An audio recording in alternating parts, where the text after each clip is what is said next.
Iran সামরিক প্রযুক্তির জগতে প্রতিনিয়ত নতুন নতুন পদক্ষেপ নিচ্ছে। সম্প্রতি দেশটির প্রতিরক্ষা শিল্পের একটি গুরুত্বপূর্ণ অর্জন হল শাহেদ 161 নামের নতুন এক ড্রোনের উন্মোচন। এই ড্রোনটির আকৃতি দেখতে অনেকটা মার্কিন যুক্তরাষ্ট্রের বিখ্যাত B-2 স্টিলথ বোমবার্ডের মতো, যদিও প্রযুক্তিগত দিক থেকে তা অনেক সরল ও ছোট আকারের। তবুও এটি ইরানের নিজস্ব সক্ষমতার এক শক্তিশালী প্রতীক হিসেবে সামনে এসেছে। শাহেদ 161 প্রথমবার জনসম্মুখে আসে ইরানের Islamic Revolutionary Guard Corps IRGC আয়োজিত একটি এয়ারস্পেস প্রদর্শনীতে। সেখানে এর ইঞ্জিন পরীক্ষার ভিডিও প্রকাশ করা হয়, যা পরে দেশীয় সংবাদ মাধ্যমে ছড়িয়ে পড়ে।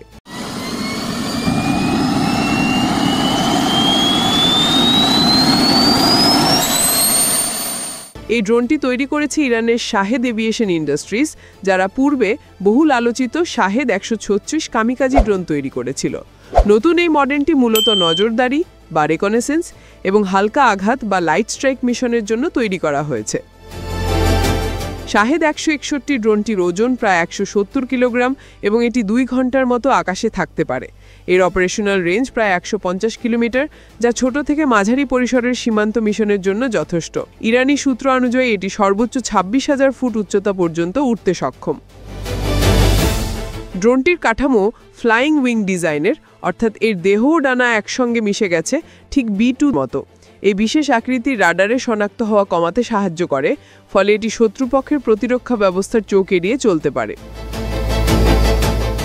ড্রোনটির নাকের অংশে ইলেকট্রনিক সেন্সর ও ক্যামেরা বসানো রয়েছে, যা দূর থেকে নজরদারি ও লক্ষ্য শনাক্তকরণে সাহায্য করে। এর নিচের অংশে 2টি ছোট বোমা বা গাইডেড মুনিশন বহন করার জায়গা রাখা হয়েছে। প্রতিটি বোমার ওজন আনুমানিক 50 কেজি, ফলে এটি শুধু পর্যবেক্ষণই নয়, প্রয়োজনে সীমিত আঘাত বা প্রতিক্রিয়া মিশনও ব্যবহার করা যেতে পারে। তবে প্রযুক্তিগত দিক থেকে এটি এখনও B-2 স্পিরিটের কাছাকাছি নয়।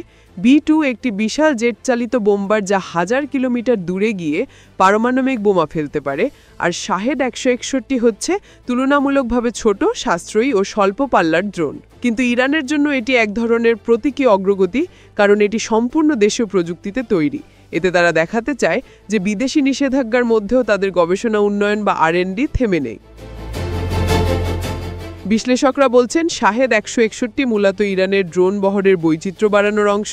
তাদের শাহেদ 129, মহাজের 6 এবং শাহেদ 136 ড্রোনগুলোর পাশাপাশি এটি মাঝারি পর্যায়ের একটি নতুন বিকল্প। এটি ছোট আকারের হওয়ায় মোতায়েন করা সহজ, পরিবহনযোগ্য এবং দ্রুত লঞ্চ করা যায়। এই উন্মোচনকে কেন্দ্র করে আন্তর্জাতিক মহলে মিশ্র প্রতিক্রিয়া দেখা গেছে।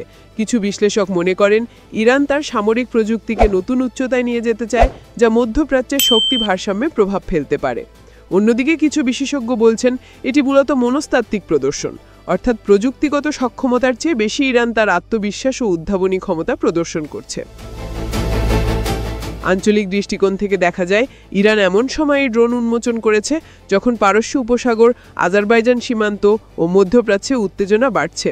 প্রতিবেশী দেশগুলো, বিশেষ করে সৌদি আরব, আজারবাইজান ও তুরস্ক এর প্রতি বিশেষ নজর রাখছে, কারণ এ ধরনের ছোট কিন্তু কার্যকারী ড্রোনগুলো সীমান্তে নজরদারি ও দ্রুত প্রতিক্রিয়া সক্ষমতা অনেক বাড়িয়ে দেয়। তবে এই ড্রোনটির সীমাবদ্ধতাও রয়েছে।